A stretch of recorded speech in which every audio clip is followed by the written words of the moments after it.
40 సంవత్సరాల రాజకీయ అనుభవం, 14 సంవత్సరాలు ఇదొక సంవత్సరంన్నర, 15 సంవత్సరాల ముఖ్యమంత్రిగా చేసిన చంద్రబాబు నాయుడు ఎంత నీచంగా మాట్లాడుతున్నాడంటే, వాళ్ళు ఏం చేశారు? యూరియా కేంద్రానికి మాకు అంత అవసరం చెప్పి ఆడి ధర వచ్చే సబ్సిడీని వీళ్ళు తీసేసుకొని వాడేసేసుకొని కేంద్రానికి తక్కువ ఇంటెంట్ ఇచ్చి చేశారు.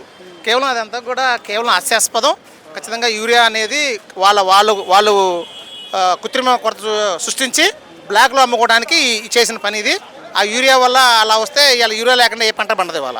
అదంతా కూడా అబద్ధం. ప్రజలు ఎవరు కూడా దాన్ని నమ్మట్లేదు. పవన్ కళ్యాణ్ గారు మొన్న గోదావరి జిల్లాలో అక్కడ అన్నారు ఒక మాట, తెలంగాణ దిష్టి జరిగింది గోదావరి జిల్లాలకి అనేది అన్నారు.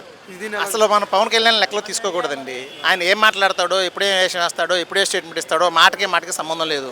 ఆయన గురించి ఎవడో కూడా జనాలు మర్చిపోయారు.